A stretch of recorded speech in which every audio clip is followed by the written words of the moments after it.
How to download MP4 on Android. So first thing first, let's open the Play Store, and now you can see there is a search option at the bottom right corner of this section. So let's search for MP4 in here.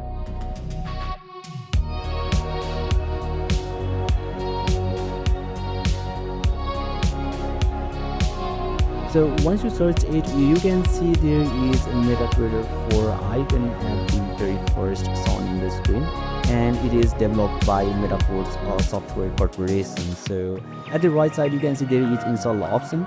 So what you can do is simply tap on it, and yeah, your download will start.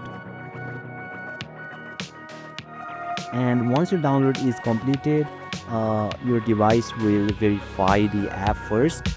And once the verification is completed, simply tap on open and you will be able to access it. So basically this is how, and this is the process to download MP4 on Android. And if you still encounter any issue during this process, feel free to leave a comment and I'll be happy to assist you. Thank you for watching, and I'll see you next time.